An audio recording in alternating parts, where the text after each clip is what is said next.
series event. Again, Tom Hughes, I'm actually the State Hazard Mitigation Officer with the Pennsylvania Emergency Management during the day, and then provide support to NHMA as the president.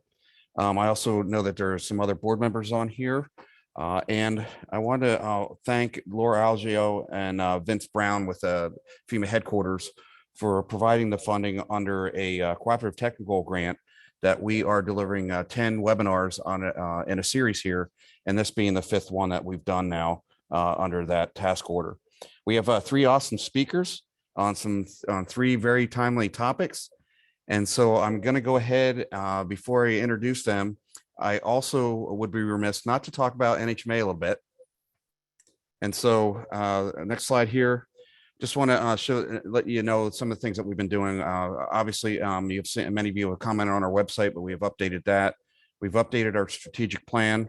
We have a resources page on our website, and we are now have instituted a member update every other month to let you know what NHMA is doing. So you guys have paid your dues. We want to see what we as an organization are doing for you, but also want to give this use this as an opportunity for those that are interested in supporting our various committees. Please do so. Send in an email on areas that you'd be interested in. There's a lot of work for everybody here in the mitigation, recovery, and resiliency space. I also want to let you know too that if you have not updated your dues, please do so, and please reach out to other members that are interested in and mitigation, recovery, and resilience areas to actually join us. We can actually really collaborate and converge on some things, and also help other federal agencies, other states and locals on various topics that they're struggling through as well with us. So with that, I'm going to do some quick introductions here on the 3 topics. First up will be Allie Briscoe with FEMA headquarters. She is a mitigation framework leader with a mitigation framework leadership group, and will provide an overview of the coordination structure that works across federal government agencies. And then she is a program analyst and at MitFLG Secretariat with FEMA's Hazard Mitigation Assistance Policies, Tools, and Training Branch. She joined FEMA from the disaster recovery and resilience nonprofit sector. There, she started in development and database management before transitioning to government advisory services, working where she could work with recovery leaders from across the U.S., including West Virginia, Puerto Rico, Florida, and South Carolina. Our second speaker will be Erin Kehoe, also with FEMA headquarters, and she will provide an overview of the proposed 2022 Hazard Mitigation Assistance Program and Policy Guide, which FEMA recently released for public comment. Once finalized, the HMA guide will replace the 2015 Hazard Mitigation Assistance Guidance and Addendum. Erin is a program analyst with FEMA's Hazard Mitigation Assistance Policies, Tools, and Training Branch. Prior to joining HMA in 2020, Erin worked in FEMA's Public Assistance Division for several years. She began with FEMA in Region 2, where she led the team of project specialists in the New York Sandy branch. Erin later moved to FEMA headquarters to join the PA Program Delivery Branch.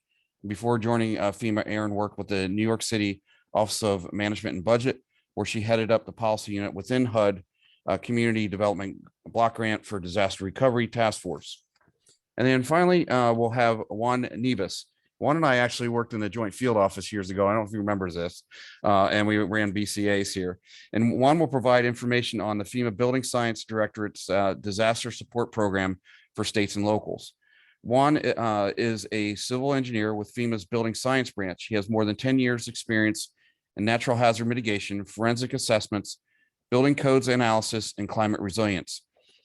He is responsible for the advancement of the building science related provisions of the Disaster Recovery Reform Act of 2018 by coordinating and collaborating with pertinent FEMA programs such as BRIC and public assistance.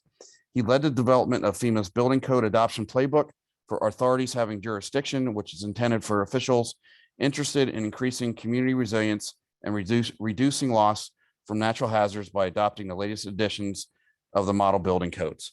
And with that, Allie, are you ready to go? Yes, I am ready. All right, so I'm going to stop sharing. I got to bring this up there, or do you want to run the slides, or do you want me to? If you could run the slides, that would be fantastic. All right, hold on.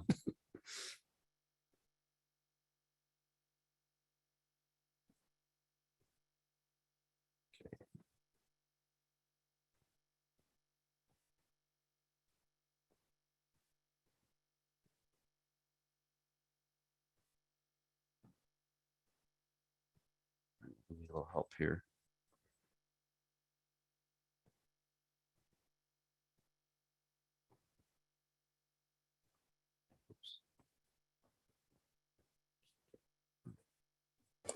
Oh, I think I got it. Oh, Here, I got it. perfect.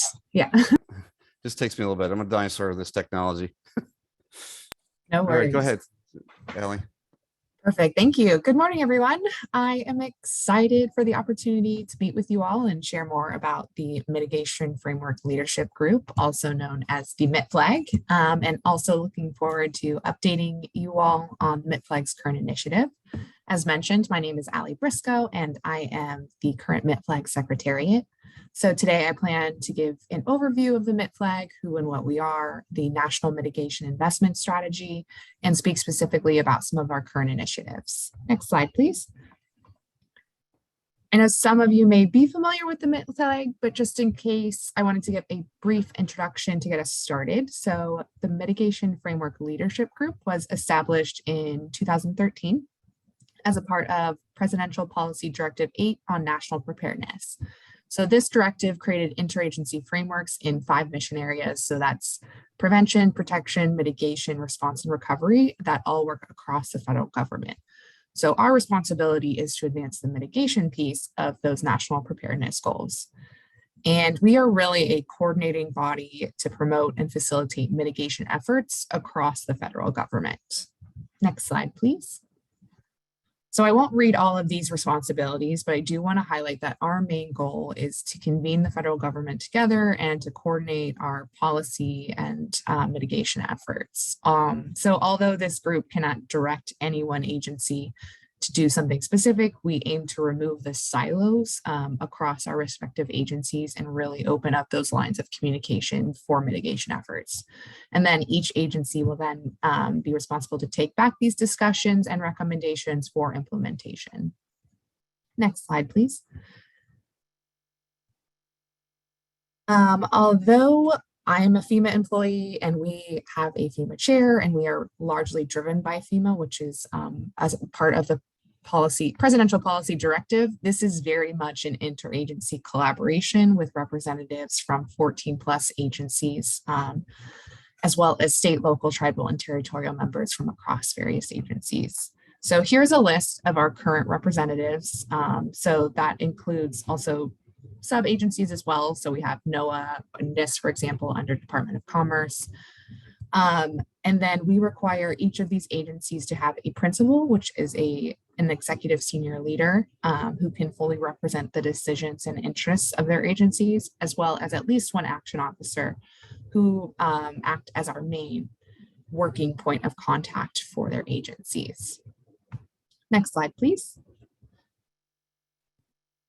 And then we are also very lucky to have state, local, tribal, and territorial partners. So there are 2 other flags as well, federal leadership groups for response and recovery, but we are the only leadership group with SLTT representatives. So here's a list of our current representatives. I know you're familiar with Nikia Bradley, as she's a board member on this organization. She's one of our SLTT representatives, and we're really lucky to have their participation because it provides that local perspective and on the ground vision for how our federal policies affect local communities. So their voices and seat at the table are really important to us. Each of our agencies nominate SLTT partners. So it is representatives and SLTTs from across the different agencies. Next slide, please. So here you'll see a quick overview of what we are focusing on for calendar year 2022. You'll see how each of them speaks to a specific recommendation from the investment strategy, which I'll get into in a little bit. And then although we're focused on these specific outputs, we're also aligning everything we do to the overall administration goals as well. So everything is really rooted in equity and climate change, and it anchors all of our work. So we are focused specifically on the National Initiative to Advance Building Codes, also place-based technical assistance. We have not stood up a working group for the mitigation resource portal quite yet, but we are hoping to begin that in the coming months, which will act as a one-stop shop for resilience and recovery funding resources. And then one thing that we don't have a specific group for, but is a priority, is we're hoping to weave in our overall work to better collaborate and coordinate with the response and recovery entities so that we can collectively work together to move our priorities forward. As I'm sure this group knows, mitigation does not operate in a vacuum, and there are ample opportunities to integrate our mitigation efforts in recovery and response space as well. So next slide. I also want to briefly give an overview on the National Mitigation Investment Strategy. As we've seen recently with this administration through the passing of the bipartisan infrastructure law, or the IIJA, and then more recently the Inflation Reduction Act, we have seen historic investment and funding opportunities for mitigation and resilience.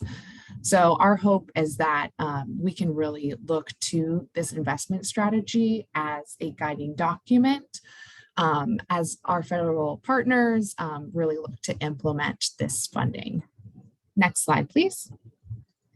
So in 2019, the MitFLG published the National Mitigation Investment Strategy, which has been elevated as a guiding document of the MitFLG and everything that we do. And it is a single national strategy that we collectively developed for advancing mitigation investment to reduce risks posed and increase resilience to natural hazard.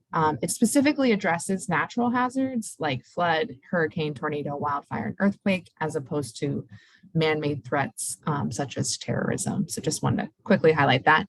And it's actually a fairly short document considering it is a singular national strategy. It's only 30 pages. So I'm happy to drop that in the chat in a little bit just to link you all to that strategy. Next slide, please. So the investment strategy encourages the whole community to invest in mitigation pre and post disaster by adopting these 3 shared goals. So the 9 recommendations, some of which were pointed to earlier, are organized under these 3 overarching goals. I won't read them as we'll go through and break down the goals and associated recommendations shortly, but I did want to note that each of these goals has an objective that supports stakeholder understanding and decision-making. So all the supporting recommendations more specifically address how the federal government and its partners can identify, support, influence, and align these goal efforts. Next slide, please. So goal 1 encourages a common understanding of how investments reduce risk. So to achieve this goal, the whole community should be able to speak the same language. I'm sure you know that often we use the same words or measurements that mean very different things, or sometimes we use very different words. So the goal here is to have a common baseline to be able to discuss and assess mitigation and risk better. And then I also want to highlight mitigating climate change and addressing equity are critical elements of the investment strategy, and they also align with the current administration priorities. So all of the recommendations within the investment strategy are intended to support investment decision-making that take climate change and vulnerable populations into consideration, which are indicated in the icons on each slide. Next slide, please. So goal 2 is all about building capacity. This can be through information sharing, strategy coordination, making funding sources easier to access and use. Improved access to risk and risk reduction information will help justify investments and choose the most cost-effective and reasonable actions. So improved coordination will help the whole community more accurately forecast where mitigation can be effective and when to pursue those mitigation investments. Next slide, please. So lastly, goal 3 calls for the whole community to consider mitigation in all of the investment decisions, especially for buildings and infrastructure. So this includes adopting and enforcing up-to-date building codes, safeguarding lifelines and critical infrastructure, and using and expanding financial products and approaches that transfer and reduce risk. Next slide, please. And And so the MitFLG is responsible for guiding the implementation of this investment strategy. And in order to support that, the MitFLG has created project task forces to carry out specific initiatives as recommended in the investment strategy. Next slide. So as we saw, this is rooted in recommendation 3.1, which encourages communities to adopt and enforce up-to-date building codes. And this is our building code task force. So this task force was stood up earlier this year, I think in May or June, and it was stood up to support and implement the National Initiative to Advance Building Code, which is a directive that the MitFLG was formally tasked with by the White House and the National Climate Task Force. So our teams are working to support the implementation plan development for our member federal agencies to ensure that all construction efforts supported by federal dollars are built to the latest building codes and standards or above. It's definitely no small feat, but the hope is that communities and their essential services and infrastructure are better able to reduce risk with stronger, more robust building codes. Next slide, please. So next is our most recently stood up task force, so it's only been stood up for a couple of months, and that is our place-based technical assistance task force.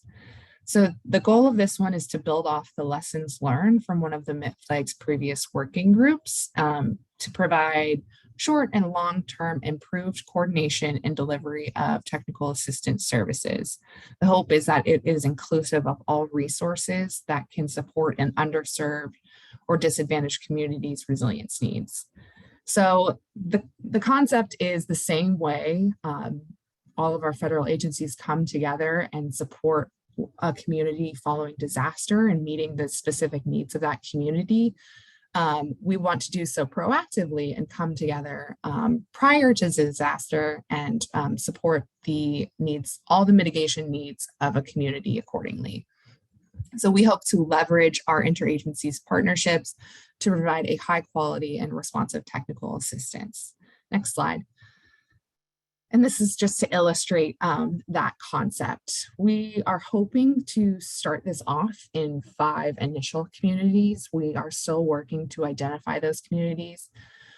But the goal is, again, to kind of come together through federal agencies, public and private partnerships, and looking at all of the resources available and really meeting all of the needs as opposed to meeting the needs of specific hazards or one hazard, really looking at the place itself and understanding the extent of what their resilience needs are, and then coming together to meet them collectively. All right, next slide. And that's our overview. I did not mention our mitigation resource portal because that is still being stood up, but I'm excited for the work that this group is doing, and I'm excited to be able to share it with you all. But if you have any questions, feel free to reach out or put them in the chat, and it's been great speaking with you this morning. Thank you. Thanks, Allie. Yes, if we could do that, if you have any questions, please put them in the chat. And I'll have Rick and Allie monitor that. Rick is our deputy schmo here in Pennsylvania. I also would be remiss if I didn't thank Mr. Keston Lyman, who's assisting us in the background here, and Dr. Seppi Yalda, both with Millersville University of Pennsylvania. I'm going to stop sharing here. And Erin, I'm going to bring your slides up. Let's see how fast I can do that.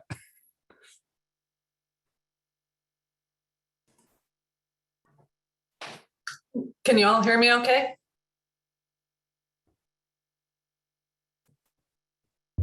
Yep, sound loud and clear. Thanks. There you go. Need some help here, Rick.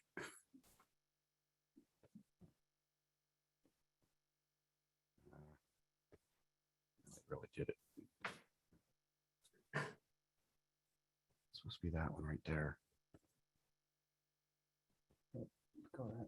Sorry about that, Erin.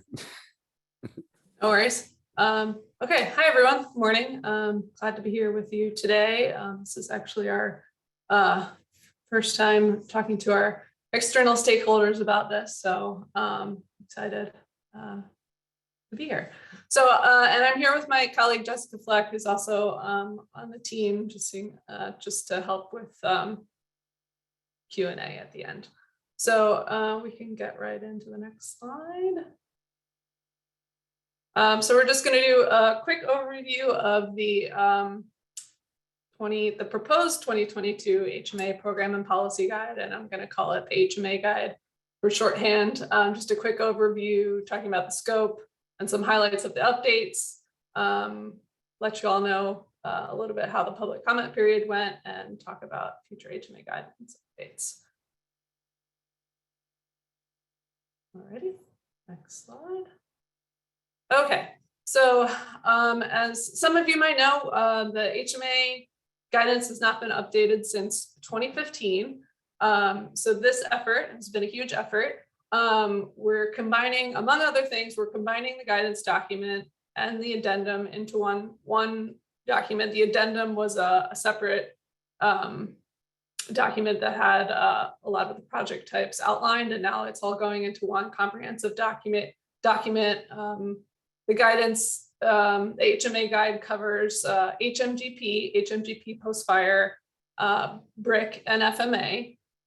It's intended to be a comprehensive document that outlines all of our policies, programs, and grant requirements. And once finalized, it will replace the 2015 guidance and addendum and some of the other standalone policies that are out there. They have all been incorporated.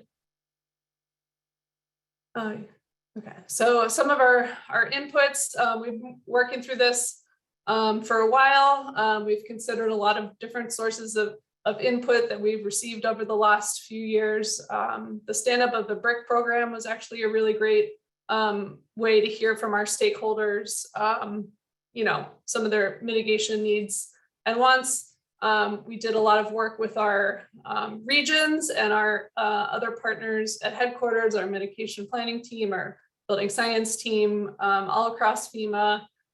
We incorporated lots of job aids and standalone policies. We've taken into account some of the policy, regulatory, and legislative changes, and our kind of thematic things that you'll be able to see in the new HMA guide, just that we've consolidated and reorganized. We've added and expanded a lot of content, and then we've of course brought things up to date with you know, current strategic mitigation priorities. You can go to the next slide. So just to give you an idea of all of the things that we've incorporated in here, this slide just highlights some of the big things that have gone on in all of the time that has passed since 2015. Disaster Recovery Reform Act, a lot of changes coming from that. For example, the management cost policy. We've incorporated the program administration by states guide, the HMG post-fire, which wasn't addressed at all in the previous guide, the BRIC program. And of course, we've addressed in the introduction and throughout the document some of the priorities and guiding principles, the mitigation investment strategy, community lifelines, capability and capacity building is a big area that we've built out, and nature-based solutions as kind of an overarching principle for our stakeholders to consider across project types. I can go to the next slide. Yep. And this is just a very small sampling of like specific updates. It would take a while to go through each one of them, but kind of just cherry picked a few that I thought would be interesting to this group. First one being that our period of performance for HMGP is extended from 36 months to 48 months. Management costs used to only be eligible for planning and mitigation projects. We're making management costs eligible in project scoping and advanced assistance applications as well. We've removed the 0.75 threshold for the use of social benefits in the BCA. The codes and standards activities that are eligible in BRIC are going to be expanded to HMGP. So you can fund those activities under both programs once the guidance is updated. And then we've done a lot of work outlining some of the some new project types in that what you're used to seeing in the guidance addendum, where we talk about specifics about acquisition and mitigation reconstruction. We've added in some more project types to help our stakeholders build their sub applications and know what all the requirements are. So, this is just a small, quick sample of changes. In part 1 of the document, similar to the 2015, there's a list of changes from the last update. If you look at part 1 of the document, it's still the proposed guide, but you can we can send around the chat. You can still find the proposed guide on regulations.gov because it was recently out for public comment. So if you want to start reviewing those and getting ready for the changes, that's where you can find everything. And just to emphasize, we just went out for public comment. You can go to the next slide. So all of these changes are not effective yet. We are adjudicating public comments and have to go through another review process on our end before we can publish. But we did have a public comment period from August 24th to September 23rd of this year. We were very excited. This I think is the first time, or at least the first time in recent history, that we put out the document for public comment. So hopefully you all got the news that it was available. We put it in the Federal Register. We had some information on FEMA.gov. Like I said, we'll get you the link where you can still go find to read it. The public comment period is closed, but we are working through all of the feedback we received. We got 54 individual comments from a lot of our key stakeholders, states, locals, private organizations.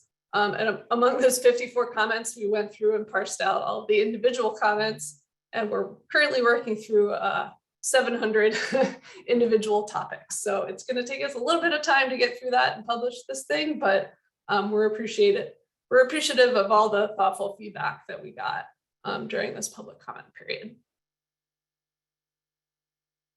Next slide. So some of the key themes that we heard about, we definitely heard a lot of support for the extension of the HMGP period of performance. This is certainly a very long document. It's now longer than the guidance, the previous version of the guidance, but we did incorporate a lot of information, and we want everybody to be able to find everything in one place instead of documents all over FEMA.gov. So we definitely hear that. We think this is a step in the right direction, although it is a lot of information, but we definitely got some comments about just simplifying things. We heard a lot about emerging topics in mitigation. What types of activities are eligible for extreme heat. We heard about microgrids, we heard about solar, and we have done some work to incorporate that information throughout the guide. So we're glad that people are interested in those things. We're going to do some updates right now, but there's also more to come as FEMA and HMA consider what is eligible under mitigation for these types of things.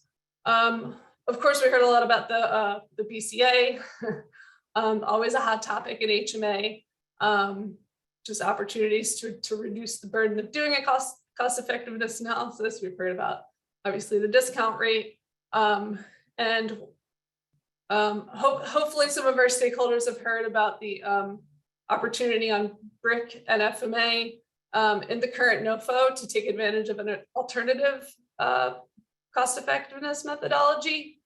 You won't necessarily see that in the guide yet. It's limited to the current application period, but just wanted to highlight that. Got some feedback on BRIC scoring criteria, which also not something we address in the guide, but we're definitely working closely with our BRIC program team to provide them that feedback. And of course, we heard a lot about building codes, also a hot topic at FEMA and across the federal government these days. So we've done some work to refine and update some of those building code references. And I think you all can expect more to come on that as well. Next slide. Okay, so as I mentioned, we have a lot of public comment, feedback to work through, and we're trying to incorporate everything we can while also recognizing that we want to get this document out the door and across the finish line in a reasonable amount of time. So, you know we can't please everybody, but we're working hard to incorporate things. And if you don't see the update in the guide, it's not it's not the end of it. It doesn't mean we didn't find that valuable feedback. We've put a lot of these items on a list to keep working through. We want to make sure at this stage, that we're fully thinking through any new concepts. So we're getting those items in front of the right teams and using that feedback to help us inform priorities going forward. So this won't be the last.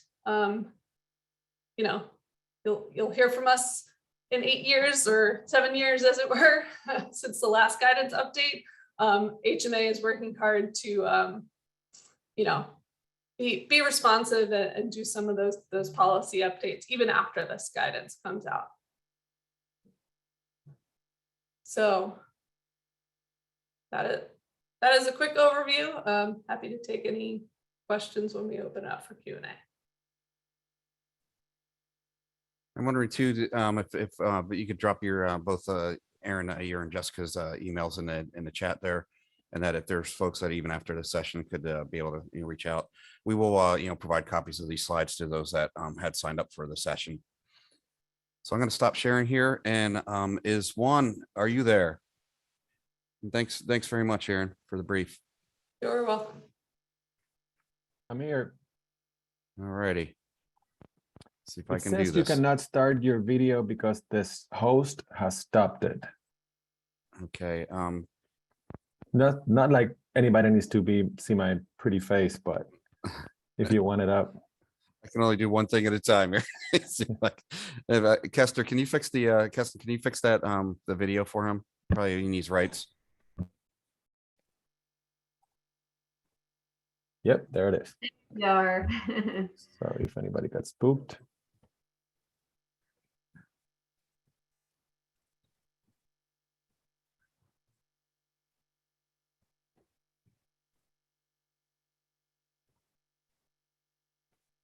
So yeah, Dan Bass was supposed to be here today. He's the program director of the building science disaster support program, but he couldn't make it today. He regrets not being able to be here, but he sent me instead. So I should be able to cover this pretty well. Have fun. I know you work in the JFO, so I know you got this covered. Yeah. So I don't know, Tom, if you know this, but I'm part of building science headquarters. I've been for a little bit over a year now. So yeah, I'm here to talk about the building science disaster support program, and we can go to the next slide. So like I said, this is a component of the building science branch.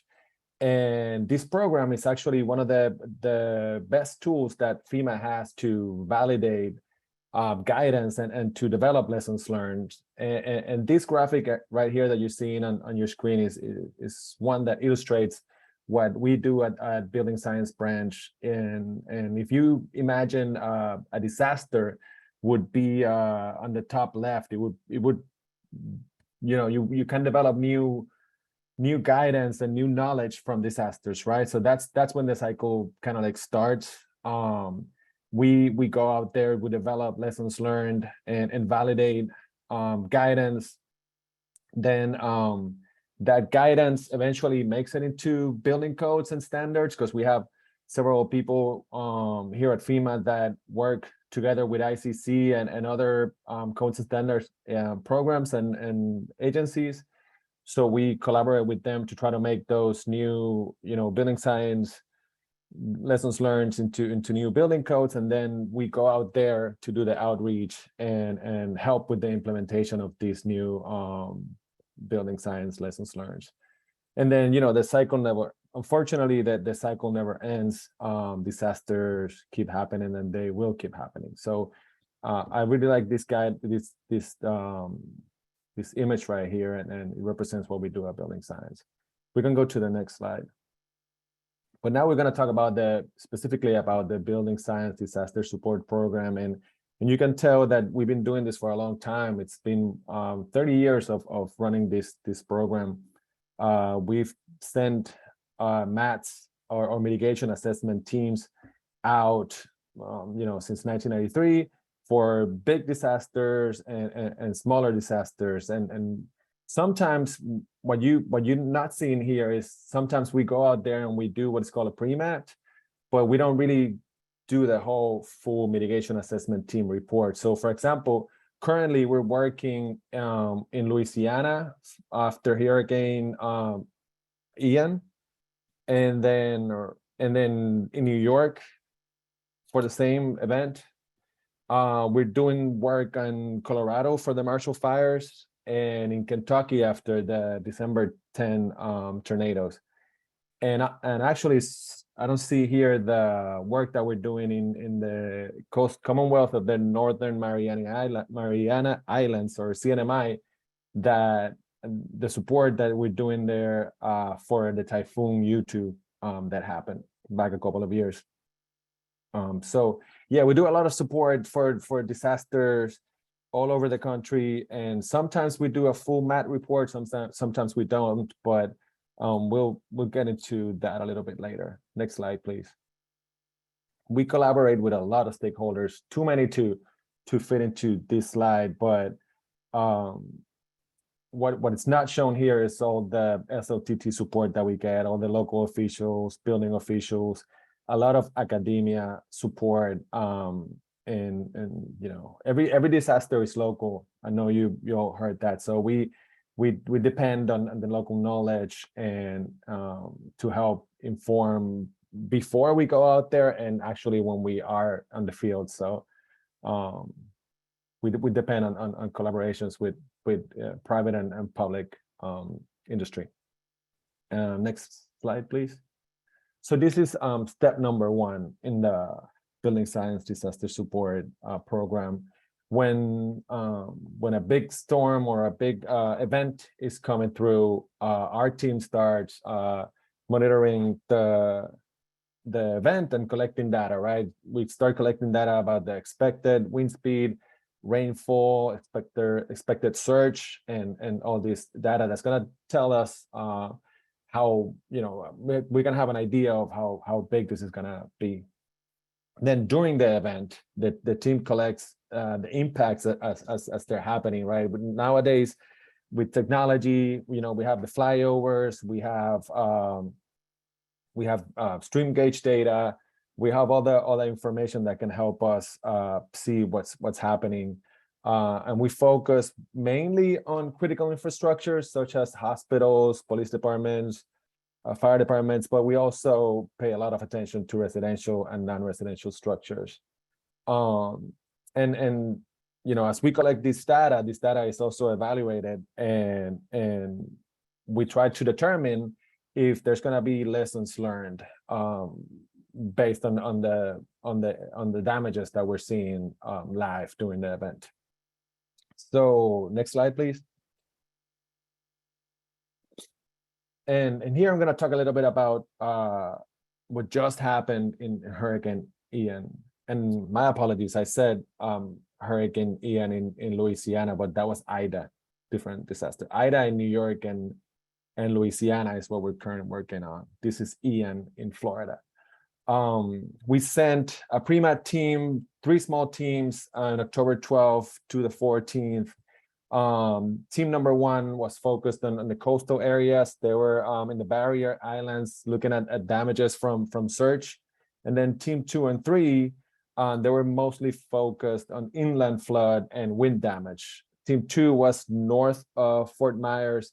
Team 3 was south of Fort Myers. And what you're seeing here is 2 houses, same neighborhood next to each other.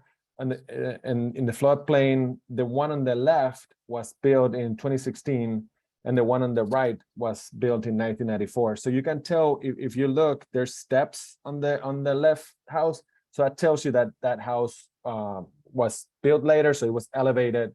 Hopefully, to the DFE, and it doesn't look like there were any damages on this house. So next slide, please. Here we're looking at Boca Grande representative wind damages, right? The image on the left, those condos were built in 1980s, and there was significant structural damage that the teams recorded there. But then on the right side of the screen, so two images on the right side of the screen, it's newer construction that performed pretty well. Other than some damage on the image on your right, there was some failure on the single ply on the roofing. When the teams went there was actually some builders that helped build the neighborhood, and they told us that it was installation issues that may have caused these damages. Next slide, please. This is the Everglades City School, which is located in Zone AE. This school received PA mitigation funds after Hurricane Irma. The entire campus is surrounded by a flood wall, which is designed to the DFE based on ASCE 24. They have an interior drainage sump pump on emergency power. They have check valves on all the utilities, and they have passive barriers that you can see right there on the main image. They have also, as you can see there in the yellow arrow, they have manually deployed barriers that they pulled up right before the event. And this is definitely a success story. This school was up and running the Monday after the event. The team talked to the assistant principal, and he could have not been any happier with how this project performed after the event. So definitely a success story. And again, this is what we try to go out there and determine if things are working.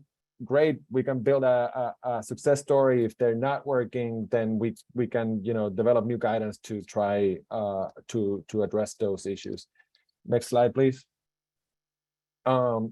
These are just some preliminary observations. Again, we just went out there, so this is just preliminary. The first two are related to flood. We noticed that the surge flooding moved inland up the rivers a significant distance, and then development density in the surge zones resulted in a lot of damage. And this is one of my coworkers always says, hey, if you live in the street that you live in is called River Street or it's called First Street, you're probably going to get flooded sooner or later. So that density, development density in surge zones or living right in front of water, it's a risk. It's something that we need to think about when development happens. We move to the wind side of the equation, and there were some damages. Even though the wind speeds were below design levels, there were some damages in healthcare facilities that we saw that weren't expected. So we're looking into sending a full map to kind of determine what really happened there, and again, if we can develop lessons learned. Unfortunately, there were numerous operational failures to critical facilities due to the loss of power. So that's also another theme that we're looking into. But the good news is that construction that was built after Charlie and was built using the latest codes and standard performed pretty well. So, you heard throughout this whole presentation the importance of building codes and standards, and that's put a smile on my face. We here at Building Science definitely promote the use of building codes and standards. And something else here that shouldn't surprise anybody is that the elevation and freeboard performed a lot better. Like I showed you earlier, there were structures that were side by side One was elevated to the DFE, to the base flood elevation plus the freeboard, and those performed pretty well. And then, you know, lastly, there were some shelters that did not perform very well. So that's also something that we're trying to look into the future, what happened there. So next slide, please. And I teased this earlier. This is some of the building science disaster support activities that happened after the, you know, throughout the whole cycle. If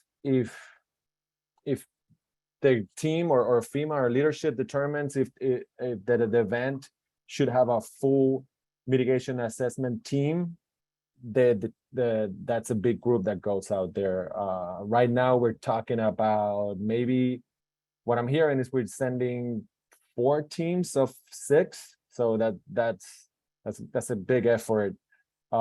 Teams look at, you know, structural failure, success, and what worked and what didn't, like I said before. And then in addition to the MAT report, also there's additional efforts to create recovery advisories, fact sheets, and depending on the disaster, you know, we help them with whatever they need. One good example that happened in Puerto Rico, which I was grateful enough to participate, is that they were going through the building code adoption process, and they were not sure. There were some stakeholders that were not sure if they should move to the new code, and they asked us, "Hey, can you help us with this? Can you develop some fact sheets on some studies to see how much more expensive would be to build residences to the new codes?" And we did those studies for them, and luckily the whole community bought into it, and they adopted the 2018 codes at the time. So it's really flexible. We just provide building science support to the disaster as needed. Next slide, please. And this is just what I was talking about. We provide SME support, a lot of training. You know, we can provide training on existing publications, existing FEMA publications, but we can also like tailor training specific to the disaster. Next slide, please. And like I said before, this is one of the best tools that FEMA has to develop lessons learned. All of the FEMA programs benefit from this. You know, our knowledge, or the knowledge developed by this program, goes into hazard mitigation programs. It goes into public assistance programs and all of the FEMA programs here. Next slide, please.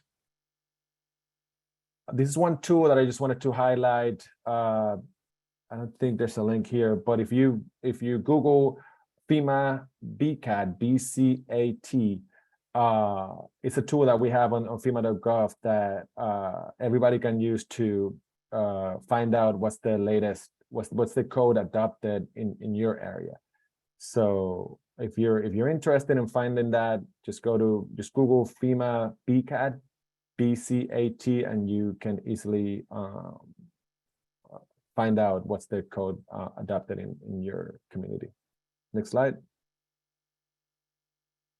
And just again to highlight how important building codes are, it's proven by many studies, including our building code safe studies and others, that during the long cycle of structures, if you adopt and enforce the latest building codes, the community is going to benefit from it. And in addition to that, it's provides equity, right? Because if you adopt code at let's say at a state level, then everybody's building to the same standards. You're not leaving anybody behind.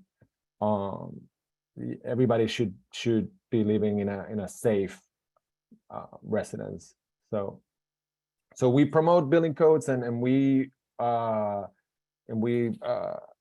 you know, all the programs are focused on enforced and supporting this right now. So we appreciate it.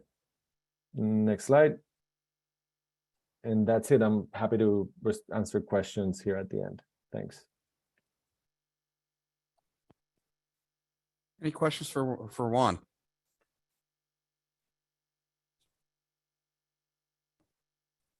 See anything in the chat there? We're trying to get that link for you, Juan, too, and we'll put that in the chat. Very good tool. I'm gonna open up if there isn't any questions just for Juan. How about for Allie or for Erin? Any questions there? A lot of information that was just given over the last 55 minutes here. And as I said too, that we will get these slides out to those that have signed on. I also, Erin, I don't know if you're on. Still here. Yeah, if you want to just talk to about what you're going to do over the course of the next month for the members to provide a our bi-monthly update. Sure.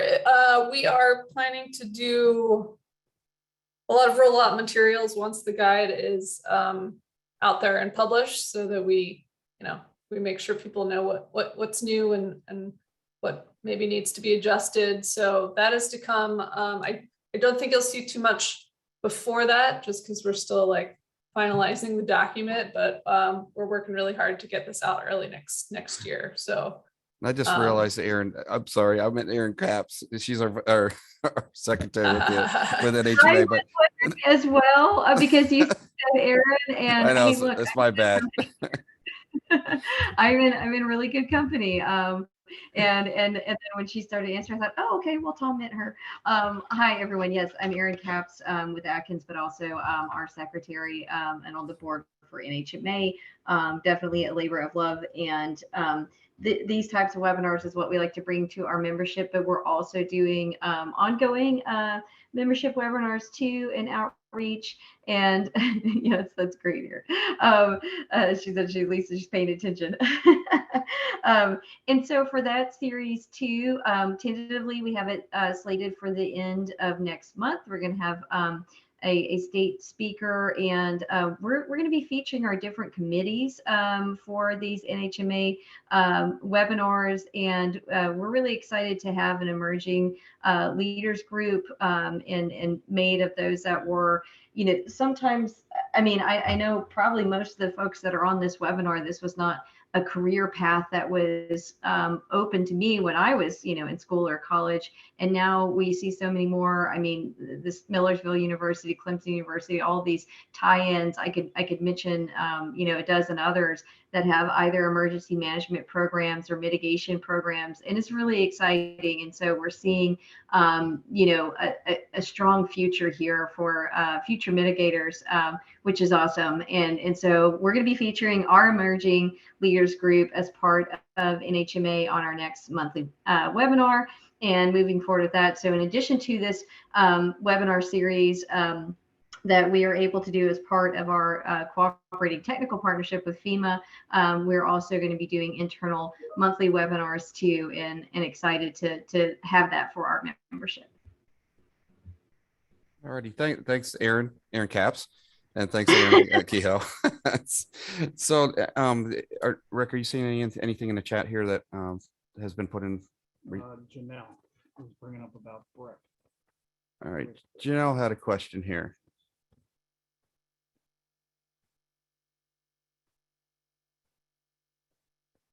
Janelle, you want to? Can you question talk? Is for Juan regarding the codes. I don't know. Can Janelle unmute?